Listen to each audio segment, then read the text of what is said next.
La fierté dans ses yeux. Quand Benjamin Moutet ouvre les portes de son entreprise, c'est l'histoire de sa famille et de 5 générations qu'il dévoile. Et des techniques inchangées depuis 150 ans. Tout commence ici, sur l'ourdissoir, où Anna aligne les 5000 fils qui serviront de chaîne et de trame aux futures toiles. Plus loin, ce métier à tisser des années 70 fonctionne toujours de la même manière. C'est un métier à tisser qui fonctionne en chaîne et trame.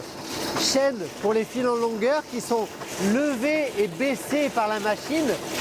Le fait de les lever et de les baisser, ça ouvre un espace où va se glisser le fil de trame, le fil en largeur, et le mélange des deux fait apparaître le tissu. Moutet fête ses 150 ans de création de linge basque avec le même savoir-faire entre artisanat et industrie. Chaque poste nécessite un salarié, comme ici les couturières.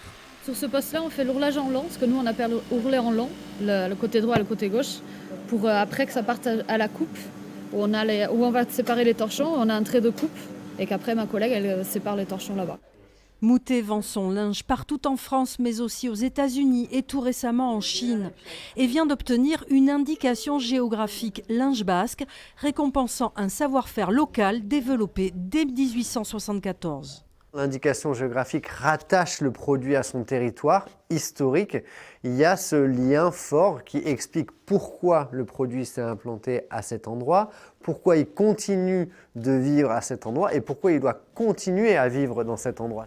30 salariés travaillent aujourd'hui chez Moutet, une entreprise dynamique qui se lance aussi dans la production du coton dans le sud-ouest pour rester locale sur toute la chaîne.